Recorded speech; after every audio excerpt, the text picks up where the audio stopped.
Bonjour à toutes et à tous, bienvenue dans ce nouveau numéro de Plan Culte et c'est le grand retour de Plan Culte. Donc cette année, voilà, il y a des cris de joie un petit peu partout, la foule est en liesse. La foule est en liesse.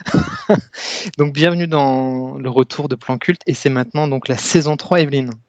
Et cette saison 3 ne déconne pas.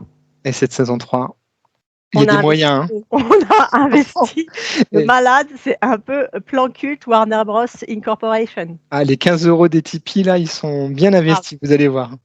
Car dans cette saison, on vous a des effets spéciaux de malade. Putain, le truc, tu le mets direct. Je le mets direct et je le fais clignoter. C'est Hollywood. Attends, moi je sais pas. Fais un effort. Oh purée. Ça clignote moyen quand même. Hein. Ah si, ça clignote à fond. Vas-y, fais ton intro. Ah, t'enregistres toujours? Ouais, ça enregistre. Je ferai des coupures, t'inquiète, je couperai. Donc, Kevin vient d'apprendre qu'on a deux Plans Cultes numéro 33. Ah, bordel. Donc, bienvenue à toutes et à tous. Vous savez qu'on n'est pas très doué avec les chiffres à Plan Culte. Hein. On n'a pas fait mathématiques, nous, à l'école. Hein. C'était pas notre grand domaine de prédilection. Et donc, vous êtes dans le numéro 35. Il y a donc 2 33 sur la chaîne, un 34. Il n'y a pas de 34. Ah, quand même. Ah. Mais il y a un faux 34 qui n'existe pas vraiment. Et donc, cette fois-ci, c'est le numéro 35 pour attaquer la saison 3. J'ai envie de dire, au les cœurs. Notre âge, 35. Ouais, à peu près, hein. Environ. Jean-Michel à peu près. Jean-Michel à peu près, tu m'étonnes. Oh, bordel. Okay. Donc, on redémarre avec Kevin. Ça fait bien plaisir de te retrouver, Evelyne, et ça, c'est cool, et on va bien se marrer. Écoute, je crois qu'on a préparé un petit truc un peu spécial, et moi, j'avais envie de te faire voyager dans les années Vidéoclub, les années Man Movies, et te parler de cinéma de genre. Voilà ce que j'avais envie de faire pour ce grand retour de Plan Culte. Tout ce qu'on aime. Un truc, tu sais... Ambiance un peu vieux con sur les bords. Voilà, tu m'ôtes les mots de la bouche, un truc de vieux con qui va un peu dire que tout était mieux avant. Mais vous avez l'habitude, c'est Plan Culte. C'est ça. Du spoiler à tout va. On spoil à fond. Vieux con et on y va. Ouais, voilà, nous on n'a pas eu besoin des séries Netflix pour découvrir Kate Bush et compagnie. Hein. Nous, on les écoutait déjà avant, hein. C'était un peu... Exactement. Voilà. Hein. Donc voilà, des films des années 80, des films pour les gens qui aiment bien se faire peur. Hein. Voilà, quand même c'est Halloween, on s'est dit, allez, on repart sur une petite sélection cinéma. On l'avait déjà fait, c'était quand pour la saison 1 ? Il y a 2 ans. Ouais, il y a 2 ans, on avait déjà fait une petite sélection. Et là, on remet ça. Exactement. Avec un peu de tout. Ah oui, y aura-t-il des doublons ? Alors, je ne sais pas s'il y aurait des doublons. Par contre, moi, j'avoue tout de suite, c'est pas avec ma sélection qu'on va gagner des auditeurs. Ah. Avec ma sélection qu'on va se faire des amis. Et il y a des films, dont un particulièrement dont j'ai vraiment honte, mais c'est pas grave, j'assume. Hein, j'ai tellement hâte. C'est comme ça. Ça m'a tellement manqué. Ah bordel, j'ai tellement honte. J'ai tellement honte de mon 4e que... Moi, il y en a aussi où je me disais un peu bof. Bon, on verra. J'adore comment on voit notre émission. Alors écoutez, c'est un truc de vieux con, on va tout spoiler et c'est un peu bof. Oh bordel. Oh putain. On le dit en même temps. Et oui, qu'est-ce que tu veux? C'est comme ça, c'est Plan Culte. Allez, c'est Plan Culte et ça démarre avec...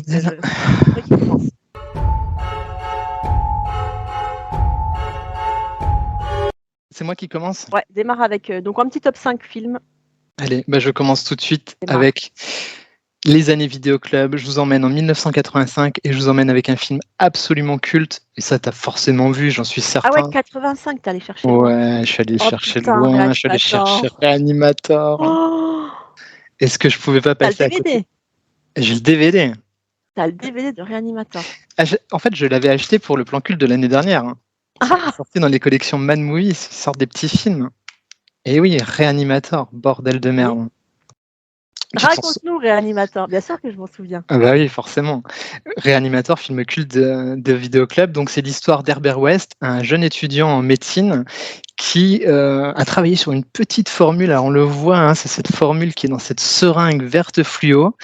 Et en fait, il veut éliminer la mort et donc réanimer les personnes qui sont décédées.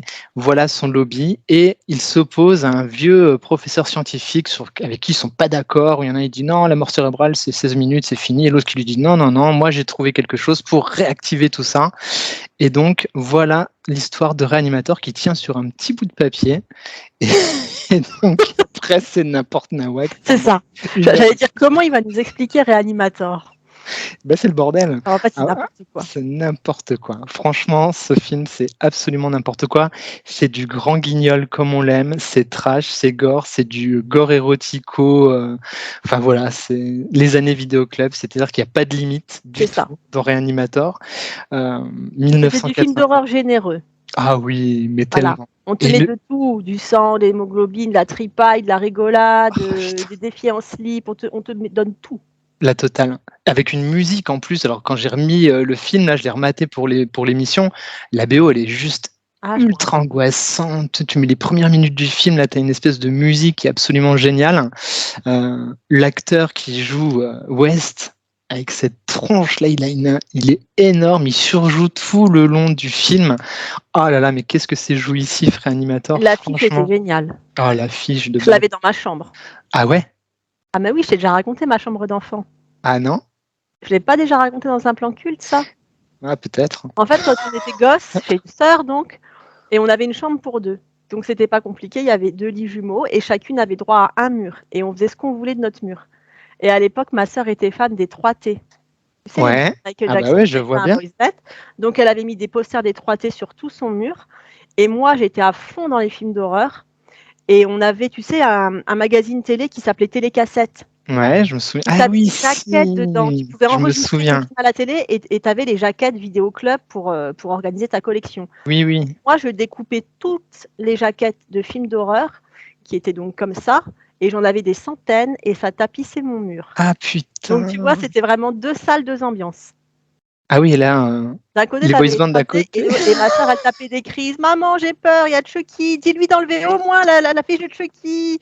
Et ma mère, non, chacune a le droit de mettre ce qu'elle veut sur son mur. Et franchement, quand j'y repense, heureusement qu'un n'est jamais rentré dans ma chambre à l'époque, il m'aurait collé à la DAS. Ah putain, c'est dingue. Il y avait Reanimator. Mais les affiches en fait de l'époque, les jaquettes, elles étaient juste mais absolument géniales. Franchement, il y avait une créativité de malade.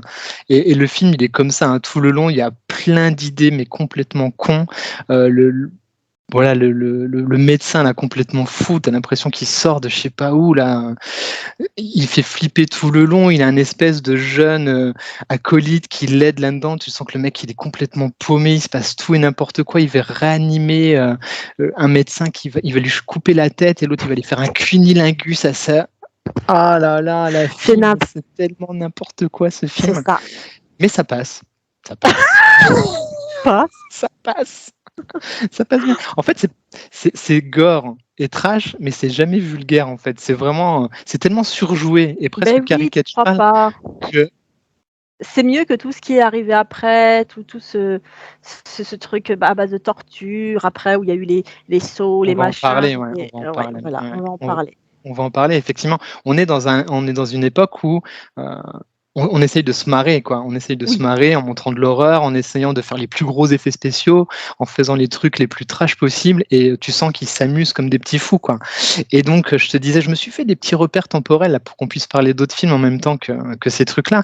Ça sort en 85. Il faut savoir que le Evil Dead de Sam Raimi, qui a ouvert la voie quand même au grand guignolesque, au cartooning comme ça un petit peu dans la surenchère, c'est 81. On a La Mouche de Cronenberg qui est plus sérieux, qui est en 86, et on a Shining qui est en 80. Donc tu vois un peu ce qui se passe en termes de cinéma d'horreur dans ces années-là. C'est assez marrant de voir les différents genres, mais que Evil Dead a bien entendu ouvert la voie à ce truc-là, et c'est vraiment dans cette veine, quoi. C'est top. Le réalisateur s'appelle Stuart Gordon. Il a pas fait... c'est vrai que c'est l'émission où toi tu connais les noms des réalisateurs et pas moi. Donc dis-nous qu'a réalisé Stuart Gordon. Bah, tu vois, il n'a pas fait grand-chose après. Il a fait quand même des films. Attends, mais c'est vrai qu'il n'a pas fait de gros films notables, mais j'ai une petite anecdote qui est sympa. Il a réalisé par exemple le film Fortress en 1993 avec Christophe Lambert. Je ne sais pas si tu te souviens de ce film, un film fantastique. Moi, j'en garde un bon souvenir. C'était la fin des vidéoclubs, mais c'était plutôt cool. Et surtout, il est co-scénariste de Chérie, j'ai rétréci les gosses. Ah ouais, le mec, il est vraiment.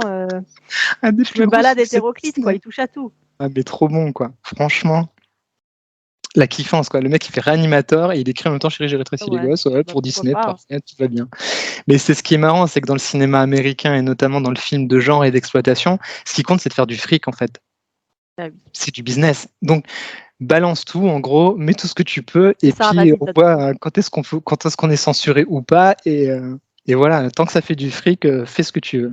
Et donc, Reanimator, ouais, c'était des souvenirs de gamin quand j'avais 14 ans, moi, c'était ouf, quoi, enfin.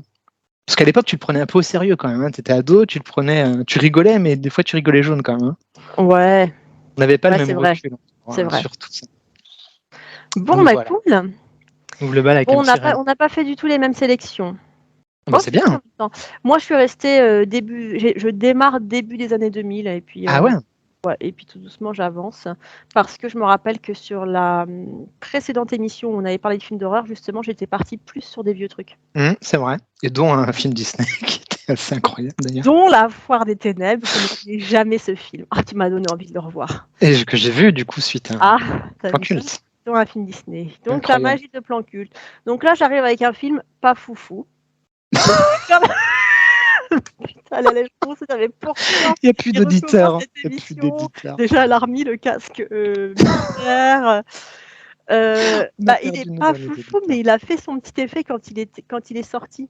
C'était quoi? Dans la précédente session, quand on avait fait le spécial Halloween, on avait parlé de Blair Witch et on avait dit qu'il y a plein de gens qui maintenant trouvent que ce film il est un peu bof, mais à l'époque ça avait quand même ouvert la voie. Blair Witch c'était 99, là je viens avec un film de 2007, c'est Paranormal Activity. Ah, ok. Basique, pas foufou. Mais je voulais quand même en parler Ouais. parce que à l'époque je l'avais vu au cinéma, je l'avais vu en salle et c'est la seule fois où j'ai senti la salle vraiment flipper. Ah ouais? Et ouais, je te jure, parce qu'en fait, il n'y avait pas tellement jusqu'au début des années 2000. En fait, à partir de Blair Witch, ils ont commencé à faire des films comme ça, filmés un petit peu. Ouais. Donc là, c'était filmé moitié caméra au Mm. point. Il y avait des séquences où c'était la caméra de surveillance de la maison qui filmait. Voilà, c'était un truc un peu novateur quand même. Mm. Et donc, on avait été voir Paranormal Activity. Donc, le pitch n'est pas foufou non plus. Ah oui, le pitch, il est pas fou non plus, hein. C'est un couple qui emménage dans une baraque quelconque, tu vois, même pas une baraque à la psychose, une vieille maison. Non, non, ils Non, non. emménagent dans une baraque et très vite, leurs nuits sont perturbées par des phénomènes étranges. Des portes qui claquent, le lustre qui balance, des bruits de pas, tout ça. Donc ça paraît un peu nul, dit comme ça. Vous voyez que je suis vraiment toujours très bonne pour vendre les films.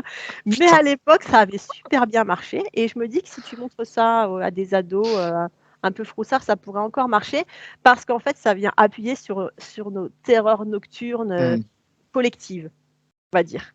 On a Ouais. tous un peu peur, tu vois, surtout quand t'es gosse, mais des fois encore un peu adulte. T'as pas envie de te dire, voilà, si t'entends un bruit dans la maison, tu te fais vite des films. Oui, Surtout moi je quand vois c'est bien ça, le, tu vois.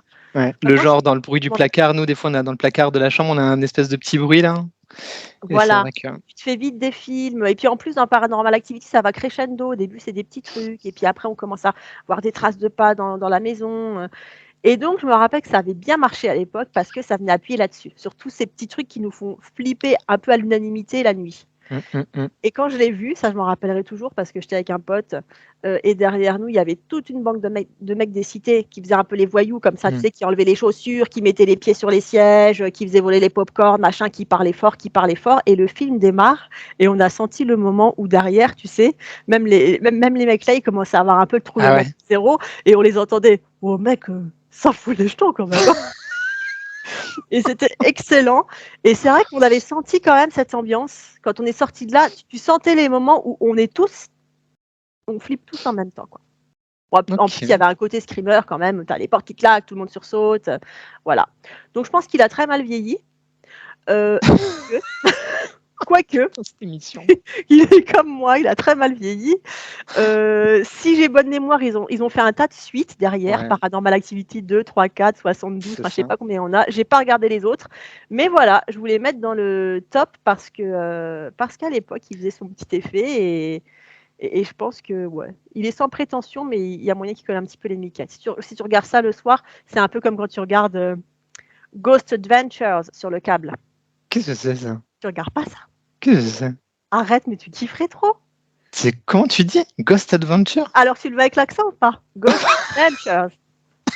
Ghost Adventure. Mais c'est quoi ce truc? Bah, Ghost Adventure, c'est des connards d'Américains insupportables qui vont dans les lieux dits hantés partout un peu en Europe et qui font des enquêtes. Et ils ont la Spirit Box pour enregistrer les voix des Ah défunts. oui, ça y est, ça me dit quelque chose, on m'en a déjà parlé. Effectivement, moi, j'avais pas retenu le nom. Ah moi, ouais, je ok. suis fan tellement c'est de la merde. Ah, il faut que je regarde. Ah ouais, tu vas kiffer. Oh, Et c'est je bon, regarde avec mes gosses et vraiment on rigole parce que je crois que j'ai capté une voix. L'esprit a essayé de me parler. Qu'est-ce qu'il a dit? Et là, t'as la Spirit Box qui dit ce bâtard de Franck. Ce bâtard de Franck.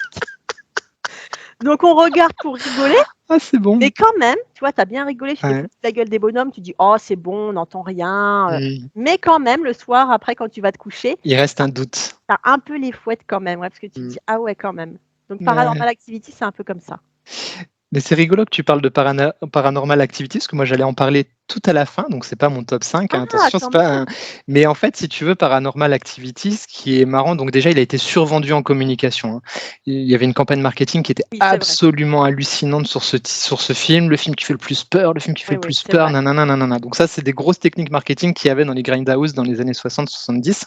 Et ce film, c'est le fer de lance de tout le nouveau cinéma d'horreur qui est en production sur la maison d'édition qui s'appelle Blumhouse en fait, et qui sortent plein de titres, et notamment qui ont sorti le dernier Halloween, qui ont sorti des titres comme American Nightmare, qui ont sorti US, là tu sais le titre Get Out, enfin c'est eux qui produisent tout ça, et ils sont à l'origine du petit renouveau entre guillemets du film d'horreur à petit budget. Paranormal Activity, ça a été un énorme succès en salle pour un budget de quasiment que dalle, quoi.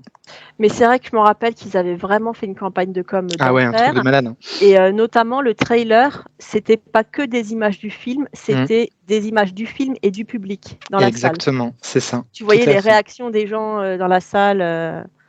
Ouais. C'est exactement ça. Et la base de tout ce qu'on va dire dans l'émission, les campagnes marketing et les visuels, ils étaient à la base des succès en fait. C'était des trucs de fou parce que tu exploites finalement un filon dans Reanimator, tu exploites un pitch en fait, une idée toute con, une seringue verte qui réanime les morts. Et c'est ça qui est poussé à l'extrême, quoi. Et c'est ça qui est marrant dans le cinéma d'exploitation, c'est comment d'une toute petite idée tu fais un métrage d'1h30, quoi. C'est vrai. Donc c'est rigolo. Ah, tu voulais en parler aussi, donc ça veut dire qu'il est pas foufou, mais quand même un petit peu foufou. En fait, je voulais en parler dans le sens où, si tu veux, moi je pars du début des vidéoclubs, là. Enfin, un peu ce qui a fait le gros succès. Et finalement, le marché, il a muté, tu vois. Et Paranormal Activity, il arrive dans un moment où tu n'as plus les vidéoclubs. C'est vrai. Et donc, comment trouver un second souffle pour le cinéma d'exploitation? Parce que tu le regardes plus forcément totalement au cinéma. Donc, qu'est-ce que tu mets comme moyen pour que les gens aillent voir ce genre de film? C'est ça qui était intéressant, je trouve. Et ils en ont fait un succès, voilà, pas mal. C'était pas mauvais, c'était pas un mauvais film. Ça m'a pas fait très peur, mais c'était pas un mauvais film. Mais je vois ce que tu veux dire. Il reste toujours le doute. La petite porte qui grince. Hein. T'as pas peur sur le coup, mais quand tu rentres chez toi le soir et que tu te mets au lit, t'es pas complètement bien. T'es pas serein. Pendant 2-3 jours, tu y repenses. Voilà. Alors que quand tu regardes Reanimator, après tu vas te coucher, c'est bon, quoi. Oui, ça va, ça passe. Tu sais qu'il y a personne qui va venir avec une seringue. Exactement. Voilà. Donc ça va. Bon, bah bien ce petit top numéro 5. Tu remontes le temps aussi, toi, du coup? Non, je fais le bordel, moi. Moi, je patauge comme ça dans les années 2000. Mais c'était le premier, chronologiquement. Là. Après, je me balade un peu dans les années 2010 à maintenant. Là. J'ai essayé de faire fille qui vit avec son époque, tu vois. C'est franchement, incroyable. Là, je suis surpris. Je pensais vraiment que tu allais me sortir que la fille qui vit avec son époque, elle ne peut pas regarder les films de son époque. On en revient quand même à nos vieilles habitudes. Mais je ne veux pas trop en dire. Ok, je veux la découverte.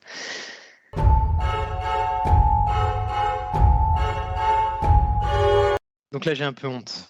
J'avoue, je vais parler d'un film, j'ai un petit peu honte. Mais en même temps, tu sais, quand tu allais en vidéoclub, ils avaient ces très grandes affiches, ce qu'on appelait les affiches pantalons, qui étaient très grandes, très hautes, un peu fines. Et les visuels étaient vraiment incroyables. Franchement, moi, ça me marquait. On allait en vidéoclub, j'avais 10-12 ans. Et les visuels, ils étaient là, ils te bouffaient. Il y avait un film qui s'appelait Elmer, comme ça. Le visuel était fou. Eden, le visuel était fou. Et il y avait... Je me rappelle pas tout ça. Tu te rappelles pas? Ah, il faudrait que je te montre, mais c'est sur le téléphone, mais bon. Mais moi, je travaillais pas en vidéoclub, j'y étais moins. J'y allais que le samedi. Et c'était des visuels comme ça, où tu voyais, en plus, tu sais, tu avais les macarons, sélection Avoriaz, machin, où ils disaient, ouais, c'est vraiment bien. Et il y a un film de 1987, j'ai un peu honte, mais il fallait que je le revoie pour Plan Culte, et il n'y a que dans Plan Culte qu'on peut parler de ça, et ça s'appelle Street Trash. Oh putain, il était à côté de Réanimator dans ma chambre. Il y avait Réanimator, Street Trash, et ensuite il y avait Critters. Oh, putain, Street Trash, Street 1987. Trash. Putain, remonte. Ah le visuel. putain, regardez-moi Ouais, ça. ça aussi, je l'avais dans ma chambre. Tu m'étonnes que ma sœur aille mal bon. avec les 3T de son côté. Oh putain. Oh. Ça, c'était. Et ça, tu vois, je vais te dire un truc. Tu parles de l'impact des visuels. Ce film-là, je ne l'ai jamais vu. Ah, tu l'as jamais vu? Bah non, parce que quand j'ai découpé le truc dans Téléstar, j'étais vraiment petite. Mais j'étais fascinée par cette affiche. Ah bah oui, l'affiche était incroyable. C'est. Alors comme je l'ai jamais vu, tu vas me vendre du rêve. Là, tu vas me raconter Street Trash. Ça va être très difficile de vendre du rêve. Alors, le pitch, c'est quoi? Putain, ça va être difficile. Hein. En plus, le film dure 1h40 quand même. Ah ouais. Pour un film d'horreur de l'époque, c'est assez long. En gros, Street Trash, ça va parler de toute une faune et une flore de SDF. Qui vivent dans les bas-fonds d'une grande ville américaine, dans la déliquescence la plus totale. Donc c'est vraiment très crade. Ils vivent dans une espèce de casse comme ça. Tu vois, t'as une espèce des carcasses de voitures partout. C'est absolument dégueulasse. Les rues sont absolument dégueulasses. Et va circuler comme ça dans les rues une boisson qui s'appelle le Viper. Mais cette boisson-là, quand tu la bois, en quelques secondes, tu fonds. Tu te liquéfies totalement. Ah, je savais plus s'ils fondaient ou s'ils explosaient. Ils se liquéfient. D'accord. Et dans un espèce d'amas de couleurs absolument rouge, vert, bleu, fleu, absolument dégueulasse. Et tu vas suivre comme ça plusieurs personnages tout au long du métrage. Et ce qui est fou, en fait, et pourquoi je voulais parler de Street Trash, c'est juste qu'en fait, dans ces années-là, tu pouvais tout dire. Mais alors, tout dire et tout montrer. C'est hallucinant comme ça, ce serait totalement interdit aujourd'hui. Le propos est... Bon, alors déjà, forcément, dès le départ, c'est filmé très ras de terre, comme ça, avec des super beaux mouvements de caméra. Tu es à hauteur des SDF, vraiment tout le long. Et le réalisateur n'est pas là pour les juger, mais il dénonce vraiment le truc, quoi. Donc ça, c'est plutôt intéressant. Par contre, en termes d'histoire, il y en a pas de fil rouge, franchement. C'est un espèce de Glooby-Boulga. Ouais. Carrément, tu vas suivre des petits groupes de personnages et il va pousser le délire, si tu veux, jusqu'à l'extrême le plus total pour dénoncer tous les vices et les trucs les plus dégueulasses possibles et inimaginables. C'est-à-dire que dedans, tu vas avoir du viol, tu vas avoir de la nécrophilie. Alors, c'est jamais montré, hein. C'est t'as une séquence qui se passe, mais voilà, c'est jamais montré. Tu vas avoir des obèses, tu vas avoir des gens qui sont complètement débiles, tu vas avoir le mec du Vietnam qui est complètement ravagé dans sa tête, tu vas avoir les flics complètement pourris. Ça a l'air un peu pas cool quand même, par rapport à Réanimator. En fait, Street Trash, il se place dans la veine des films gore, il joue de cet aspect-là pour vendre et tout ça, mais derrière, il y a une volonté de faire, si tu veux, et c'est ce que le scénariste dit, de faire un gros doigt d'honneur à la démocratie en disant voilà tout ce qu'on peut vous montrer et vous dire de dégueulasse, quoi. Et c'est absolument hallucinant de le revoir aujourd'hui en 2022 où tu n'as plus rien le droit de dire. C'est complètement fou. Alors voilà, il faut le regarder avec des yeux, tu vois, avec beaucoup de distance, presque comme un morceau d'histoire du cinéma. C'est un morceau d'archéologie que tu vas un petit peu extirper comme ça, parce que sinon c'est compliqué, quoi. C'est compliqué. Par contre, on peut pas enlever au film des effets spéciaux absolument dingos, quand même, parce que là, il y avait un sacré travail. C'est une nana qui a fait ça, hyper douée. Le réalisateur, alors là, pareil, le réalisateur, il a fait un film. Il a fait Street Trash. Le mec qui m'a mis sur son CV, j'ai réalisé un film, Street Trash. Mais alors, attends, pire que tout. En fait, il a réalisé ce film-là. Après, c'est devenu un des plus grands noms des opérateurs de Steadicam. Donc, je sais pas Steadicam, si tu vois ce que c'est comme matériel de caméra. Tu vois les plans dans Shining derrière le petit gamin qui pédale? Et tous ces plans-là, c'est fait à la Steadicam. C'est un espèce de système qui flotte comme ça et qui te permet d'avoir des plans absolument dingues. C'est devenu un des plus grands opérateurs de Steadicam, ce réalisateur-là. Il a tourné pour James Cameron, il a tourné pour Scorsese. Donc il a pas raté sa vie, quoi. Non, c'est un des plus grands opérateurs de Steadicam dans le cinéma américain. Il a totalement renié Street Trash. Il l'a réalisé alors qu'il avait 22 ans. Et en fait, il y a une légende urbaine, on ne sait pas s'il l'a renié parce que soit il est tombé dans une secte, soit parce que le film a été financé par de l'argent de la mafia. Ah, intéressant. Et apparemment, la mafia, parce que dedans, il y a des mafieux qui sont tournés en dérision, lui aurait dit non, mais on t'épargne ta vie, mais tu ne réalises plus jamais de film. Et tu arrêtes les conneries. Oh, Ah putain, mon Dieu. très Donc trash. voilà, Street Trash, c'est complètement dingue. Je te parlais d'Elmer qui s'appelle Le Remue-Ménage, qui est sorti en 1988. Je ne l'ai pas retrouvé, sinon je l'aurais mis dans l'émission, mais peut-être l'année prochaine, on sera là. Et ce film Street Trash, finalement, il a eu des héritiers par la suite, dont le Braindead, ouais, c'est ça, le Braindead de Peter Braindead. Jackson.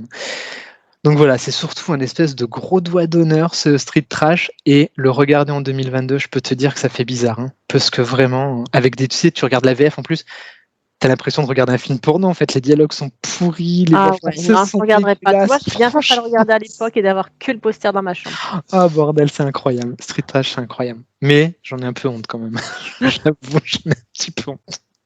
Personne t'a forcé, Kevin? Non mais il fallait, parce que tu vois, mis à part Plan Culte, je sais pas qui va parler de Street Trash sur Personne. YouTube. C'est sûr.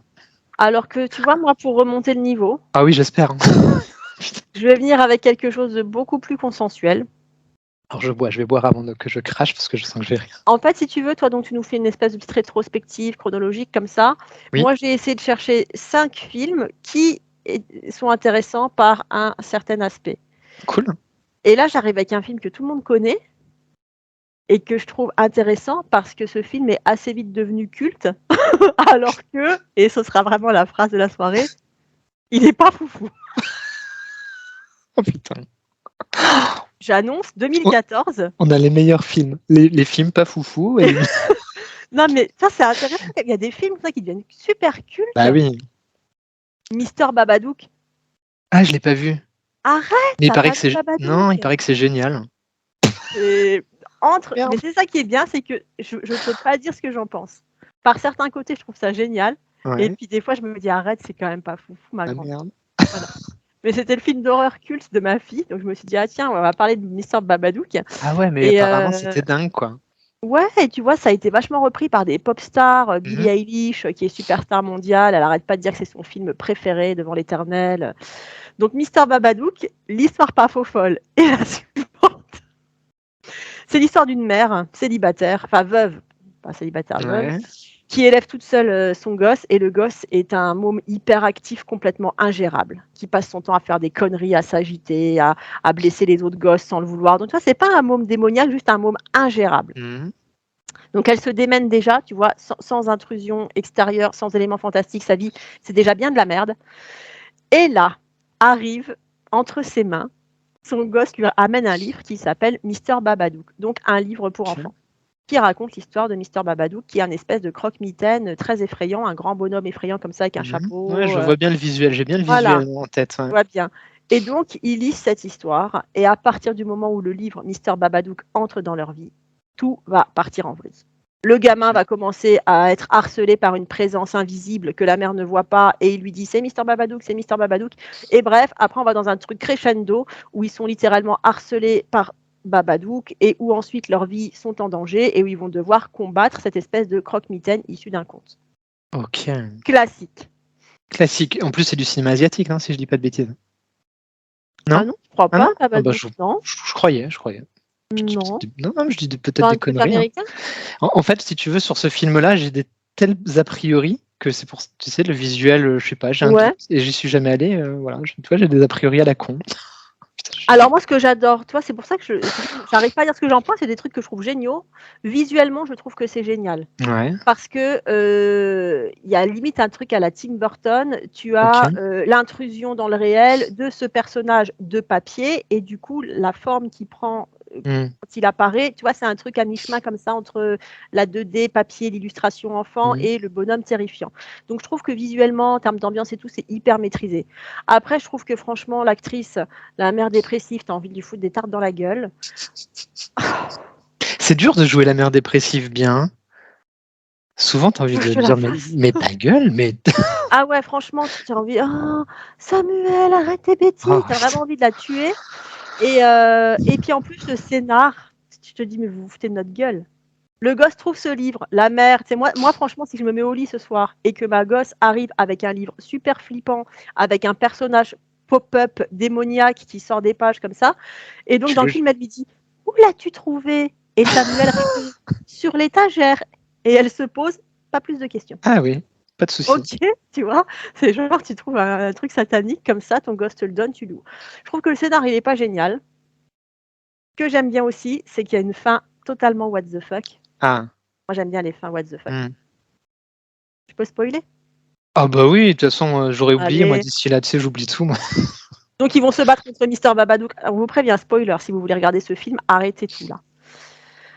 Donc ils vont se battre contre Mister Babadook parce que la mère va commencer à être possédée comme ça, elle va s'en prendre à son gamin, ça devient compliqué. Et en fait, ils réussissent à le terrasser, entre guillemets, quand la mère va faire peur à Mister Babadook. Et à la fin, tu crois qu'il est mort, mais il n'est pas mort. Et la scène finale, moi je la trouve géniale, je suis bon public pour certains trucs. Tu découvres que Babadook, il vit toujours dans la cave sous l'escalier. Et la mère, elle le nourrit, elle lui file des vers de terre. Tu vois, c'est tellement what the fuck, je me dis mais c'est génial quoi. Tu vois, tu combats un monstre imaginaire et en fait tu finis par l'apprivoiser et il vit comme un petit chien sous ton escalier. Et il bouffe les vers de terre de ton jardin. Pas mal. Donc j'ai une espèce de fascination assez incompréhensible Mhm. pour ce film parce qu'en même temps je trouve que c'est de la merde et en Mhm. même temps je le trouve plutôt cool. Mais je comprends. Je comprends. Il y a des trucs comme ça, on Il n'y a sait que pas toi pour. qui peux, tu vois, Roselyne, c'est mon ami, il n'y a que toi qui peux écouter ce que je viens de dire et dire oh, ça Ouais, fait. ouais. Mais je comprends ce que j'ai. Mon prochain, il est un peu pareil. Mais Ah, alléluia. il y a des trucs comme ça, tu peux pas te l'expliquer. Il te marque ou il reste en toi et tu sais pas pourquoi dire. Je sais C'est pas si vraiment. c'est bien ou pas bien, ou cool ou pas cool. C'est un peu Ouais, naze et en même temps c'est chouette. c'est exactement ça. Il y a des trucs, tu te dis, mais. Et puis voilà, parce que de toute façon, ce qui est important, c'est que ça forge ton imaginaire à toi Ouais, et ta réflexion de toute façon. Mais c'est vrai qu'il y a des trucs comme ça, tu te dis, mais pourquoi ça m'a marqué moi plus qu'un autre et pourquoi ce passage-là en particulier Et c'est ça qui est intéressant. Et c'est souvent le film de genre qui fait ça quand même. exactement. Mais il a eu un bon accueil, Mister Babadook. Il a Oui, bien très marché, très il a bon été accueil. Mm, primé et mm, c'est mm. très très vite quoi. Et en quelques années, il est Ouais, devenu super culte. En plus auprès d'un public assez ado dans un premier temps et puis mm, tu vois un public de tout âge. c'est Peut-être pas vrai. troisième âge, quoi. Mais non, pas troisième Mais âge. bon, Non, non, mais c'est vrai que c'est un film qui a été tout de suite très encensé par la critique et ouais. qui a été voilà.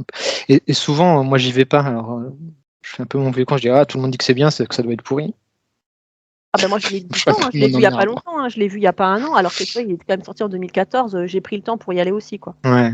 Et je sais pas, il y a toujours un truc qui m'a mis un frein pour aller sur ce film-là. Je saurais pas l'expliquer, mais Bah écoute, hein. je crois que j'avais peur de me faire chier. Si t'as un mercredi après-midi. Ah, alors franchement, putain, moi je suis trop bonne. Tu vois pourquoi j'ai jamais été en vidéo club? Franchement, Mister Babadook, tu te fais chier. Ah merde. Tu te fais chier. Mais, c'est ça qui est beau, c'est La pas sélection. inintéressant. Esthétiquement, c'est pas mal. La fin complètement délirante. Voilà, la mère que tu as envie de saccager tellement elle prend la tête. Donc tu vois, tu te fais chier, mais c'est pas mal. Ok. Putain. Et heureusement qu'on n'essaye pas de percer dans la critique, parce que jamais quoi. Ah non, mais Alors qu'est-ce que là, vous en pensez? Tu te fais chier, mais c'est c'est super pas mal. chiant. On a une émission pour vos films d'Halloween, vous allez vous faire chier. Une super idée de sélection de films. Mais c'est pas mal. Oh Il putain, y en vite, a un, j'ai enchaîne, honte, l'autre enchaîne aussi. Kevin là. On est en train de perdre le Je sais contrôle. pas si ça va être ça. Je Remonte sais le pas si on niveau va de grâce. récupérer du monde après ça. Oh putain.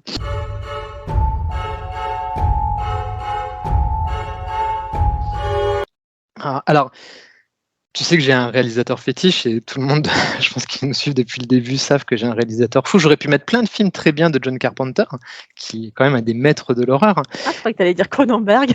Ah, j'aurais pu dire Cronenberg, Ah, effectivement. Effectivement, j'aurais pu mettre La Mouche, qui est quand même assez incroyable. ouais. Mais j'ai décidé de vraiment une sélection pourrie. Et j'ai décidé de mettre Body Bags, sac à cadavre.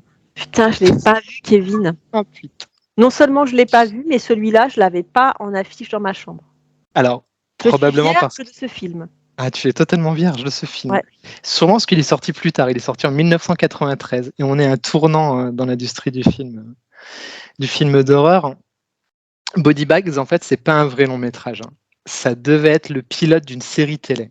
Et donc, ça arrivait direct en vidéo chez nous. Tu sais, les fameux direct to video. Ah, ok. Et donc, c'est ce qu'on appelle un film à sketch.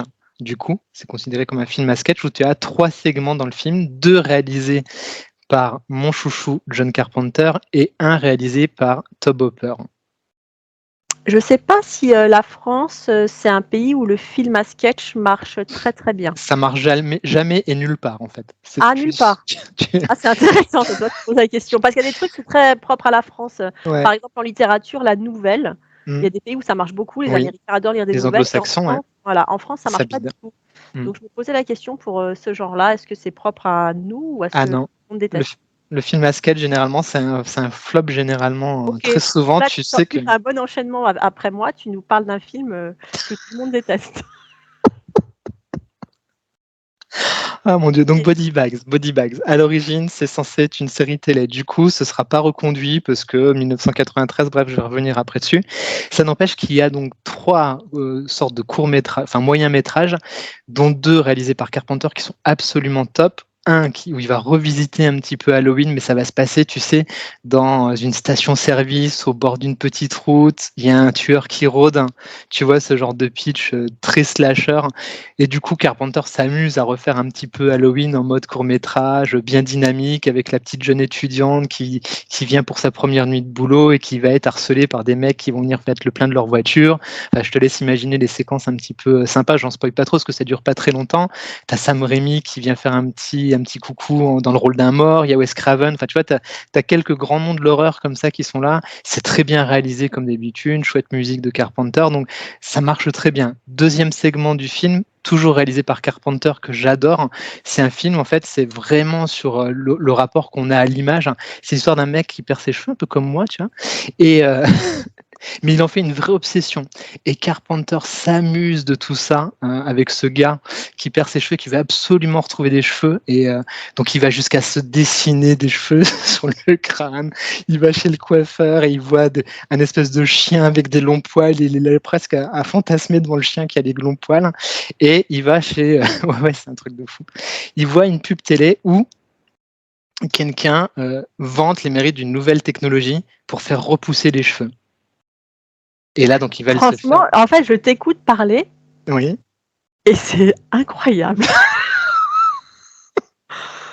Tu vois, si je te connaissais pas, on pourrait croire que tu as pris quelque chose avant parce que ce truc que tu es en train de me raconter, c'est incroyable. Donc, oui, le mec, il a pas de cheveux et il fantasme sur les lévriers afghans qui ont des beaux cheveux. Ok. Il n'y a que toi qui peux me comprendre. D'accord. Et donc, il va aller se faire implanter cette nouvelle technologie. Et là, il va lui pousser des tonnes de chevelure, une espèce de super chevelure géante. Donc, il va retrouver sa virilité, mais ça va partir en sucette parce qu'il s'avère que ses cheveux sont des petits extraterrestres. Bref. Mais tu vois, ça traumatise. C'est trop bon, en fait, ces pitchs-là. Mais je veux trop le voir. Et le dernier segment est moins bon. On est moins bon que les cheveux qui se révèlent être des petits extraterrestres. Ouais, moins bon que les... C'est l'histoire d'un joueur de baseball. Donc déjà, nous en France, le baseball, ça nous parle pas trop. Mais ce qui est top dans cette histoire-là, c'est que c'est Mark Hamill qui interprète ce joueur de baseball. Ah. Oui, Mark Hamill avec une moustache que tu vois juste là. Incroyable. Et donc, il va perdre un œil pendant un accident de voiture et on va lui greffer l'œil avec une nouvelle technologie, mais d'un ancien tueur en série. Oh putain. Voilà. Et entre ces 3 films à sketch, tu as John Carpenter qui s'amuse dans une morgue et donc à ouvrir les sacs à cadavres pour trouver la meilleure histoire. Et tu le vois, Carpenter qui jubile en disant « Oh non, mort naturelle, c'est pas intéressant. Oh non, ça, c'est pas intéressant. » Et là, il sort ses sacs à cadavres avec les histoires les plus gore et ça enchaîne comme ça sur les moyens métrages. J'ai adoré ce truc-là, avec quand même une grosse préférence pour les 2 premiers segments. Je trouve ça trop fun. Et c'est ce qui a donné finalement l'idée plus tard, tu sais, de faire cette série, les Masters of Horror. Je sais pas si tu as dû en entendre parler. Voilà, donc finalement, c'est un peu le petit frère caché, un petit peu honteux, qui a donné ensuite les Masters of Horror. Je continue mon truc, ça sort en 93. X-Files arrive en 1994, si je dis pas de bêtises. Donc tu vois, il y a déjà une grosse concurrence de X-Files sur le segment fantastique horreur aussi. Donc voilà, c'est abandonné assez vite Body Bags, mais pour moi ça reste totalement culte. J'ai adoré ce film. Écoute, j'avais jamais entendu parler de Body Bags. Ah, j'ai bien fait de venir. Hein. Ouais. Et tu vois, on est Body Bags, ça arrive avec des vieux effets. Tu vois, on est encore sur ce vieux cinéma du début des années 80 où les réalisateurs ils s'éclatent comme ça. Mais on a quand même Jurassic Park qui sort en 1993. Hein. Et donc, tu vois, Jurassic Park arrive avec une claque technologique qui est complètement folle et ça met un espèce de coup de vieux comme ça aux vieilles traditions du film d'horreur, un peu avec des effets spéciaux à l'ancienne et tout. Et c'est vrai qu'il y a une vraie transition et voilà, c'est un tournant à ce moment-là aussi sur le film d'horreur. Eh ben, écoute. Voilà, madame. J'ose Mais pas ça, dire il faut que tu vois. Ouais, ça, il faut que je vois. Ouais. J'ose pas dire que celui qui arrive, il est pas foufou. Je vais cracher mon dos. Alors, le suivant, j'ai toujours une bonne raison d'avoir choisi chacun des films de cette série. Le suivant, contrairement à Mister Babadook qui est devenu culte et que moi, j'ai pas trop pigé pourquoi, celui-là, c'est un film que j'ai adoré et il a été vraiment descendu par la critique. Ça, c'est sorti en 2021, donc c'est super récent quand même. Ah oui, c'est récent, ouais. Et ça s'appelle Personne ne sort d'ici vivant. Qu'est-ce que c'est que ça ? Je crois que c'est 2021, ouais, c'est récent. Je connais pas. On n'a jamais entendu parler, Personne ne sort d'ici vivant. Donc tu vois, j'arrive avec le film dont personne n'entend parler. T'arrives avec des trucs récents et tout, c'est quoi. con que j'ai rajeuni moi pendant. Putain, mais qu'est-ce qui s'est passé, Evelyne ? Truc de fou. Elle est où, la femme des années 80 ? J'ai fait comme dans ce film d'horreur japonais, tu sais, avec les dames qui mangent des fœtus d'enfants en ravioli pour rajeunir. Non, pardon. Non, mais il existe bien ce film, je ne l'ai pas inventé. Oui, ça existe, mais je me souviens plus du. Ah oui, je te rappelle de ce film. Le truc japonais, ouais. Mais ça, non, ça me parle pas. Personne ne sort d'ici vivant. J'aimerais bien te dire qui est le réalisateur, mais que je n'ai pas bien fait mon travail. Donc, j'irai chercher et je vous le mettrai en bas de l'écran. Tu le connais pas, ce film ? Personne ne sort d'ici vivant, mais qu'est-ce que c'est que ça ? Je vais regarder, il faut que je... Attends, vérifie qu'il existe. Peut-être que je l'ai rêvé. Non, Ou peut-être qu'il s'appelle pas comme ça. Personne ne sort d'ici vivant. Ah si, un film de 2021. Ah, ok, il existe. Putain, oui, il existe. Des survolants de drogue. Donc, je dis ça au moment où ma fille rentre dans la pièce. Coucou. Donc, elle a le chic aussi, à chaque fois. Hein. Elle a le chic. Hein. Personne ne sort d'ici. Ah ouais, d'accord. Il n'a pas marché du tout. Mais je l'ai choisi parce que s'il y a vraiment un truc que je kiffe dans les films d'horreur, c'est quand le mal est incarné dans une créature monstrueuse et que la créature est vraiment hyper bien réussie. C'est vrai que ça, c'est toujours chouette. Une créature d'enfer. Ah ouais ? Ah ouais. Mais je viens de voir qu'il était sur Netflix, je vais le rajouter à ma liste. Hein. Oui, regarde-le sur Netflix. Donc le pitch, ça se passe aux États-Unis, c'est une Mexicaine, je crois, qui veut tenter sa chance aux États-Unis, qui n'a pas de papier, qui n'a pas de fric, qui doit trouver du boulot, enfin la grosse galère classique.